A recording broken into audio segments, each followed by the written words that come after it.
Asahan na ang pinalakas at pinalawak pang serbisyo ng PhilHealth sa mga Pilipino.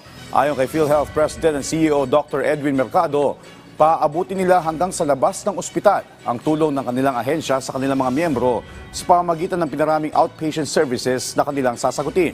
Kahit ang mga gamot sa labas ng ospital ay kanila na ring aasikasuhin, lalo na para sa mga kababayan nating may hypertension, diabetes at iba pang pangmatagalang sakit. Dagdag pa ng opisyal, paiigtingin din nila ang primary care coverage para mas maraming Pilipino pa ang makapagpa-check up bago pa lumala ang kanilang kondisyon.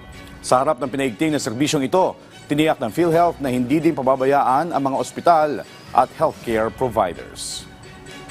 Pinabibilis at mas maayos na ang pagbabayad sa mga ospital at mga healthcare provider. Nais natin ng ating mga healthcare providers ay makatanggap ng akmang bayad sa kalagang kanilang ibinibigay. Sa pamamagitan nito, patuloy silang masiglang magbibigay ng lunas sa ating mga karamdaman. Pinalawig na ang access points. Patuloy rin natin pinalalawig ang primary care coverage para mas marami pang Pilipino makapagpatingin bago pa lumala ang kanilang mga kondisyon. Patuloy din nating pinaigting ang ating serbisyo upang tayo ay makabuo ng isang PhilHealth na mabilis, patas at mapagkakatiwalaan.